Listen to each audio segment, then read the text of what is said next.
अस्सलाम वालेकुम दोस्तों। बहुत एक नाजुक सा टॉपिक है जिस पे अक्सर दोस्त अहबाब आपस में मुबाहिसा करते नज़र आते हैं, मगर यकीनन दुरुस्त सिमत का तयन ना हो तो इस बात पे बहस करनी ही नहीं चाहिए। मौजू है हमारा आज का ये कि तकदीर क्या है। रिसालत बाब ने फरमाया, परवरदिगार ने ज़मीन व आसमान पैदा करने से 50,000 साल कबल मखलूक़ात की तकदीरों को लिखा। अब हम अक्सर औकात जब बहस करते हैं तो पंजाबी में एक मुहावरा है, वही अक्सर इस्तेमाल करते हैं, इतना ही लिखे सी जी।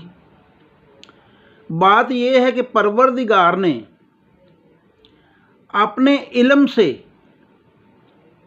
उन मखलूक़ात की तकदीरों को पहले से लिख दिया जिन्होंने बाद में आखिरी क़यामत वाले दिन आखिरी बच्चे तक जिन्होंने आना था। परवरदिगार को पता था कि आखिरी बच्चा भी जो दुनिया में आएगा वो अपनी ज़िंदगी में क्या क्या अवामल करेगा, क्या क्या किन किन मरहलों से गुज़रेगा। परवरदिगार तो कबल अज़ वक्त जानता था, इसलिए कबल अज़ वक्त लिख दिया। तो साबित हुआ कि जो लिखा हम उसके मोहताज नहीं थे, हमने जो करना था वो लिखा गया, यानी हमें इख्तियार दिया गया।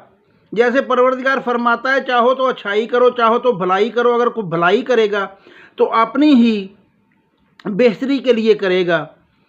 तो इसलिए हमें बाइख्तियार, जैसे एक हज़रत अली से आके सवाल किया आदमी ने, या अली हम कितने बाइख्तियार हैं? फरमाया एक टांग पे खड़े हो जाओ, वो खड़ा हो गया। फरमाया दूसरी उठाओ, वो कहने लगा इससे तो मैं कासर हूँ। फरमाया इतना के इख्तियार है और इतनी की बेइख्तियारी है। जो इख्तियार था हमें ये था कि आपके दस्ते कुदरत में परवरदिगार ने खैर और शर दोनों रख दिए। परवरदिगार ये कबल अज़ वक्त जानता था कि आप शर करेंगे या खैर करेंगे, मगर मर्ज़ी आपकी से ही होगा, खैर हो या शर हो।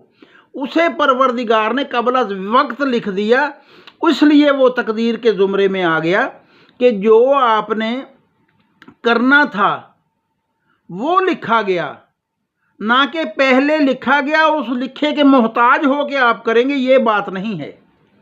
ये तकदीर का मामला समझने वाला है कि तकदीर ये है कि परवरदिगार अपने इल्म से कबल अज़ वक्त जान गया था कि फ़लाँ शख्स जो दुनिया में आएगा वो क्या क्या काम करेगा, अच्छे या नेक। परवरदिगार ने कबल अज़ वक्त उसके किए हुए कामों को लिखा, अपनी तरफ से कुछ नहीं लिखा। ये है तकदीर का मामला। सलामत रहें। बहुत शुक्रिया। चैनल को लाइक कर दीजिए, सब्सक्राइब कर दीजिए।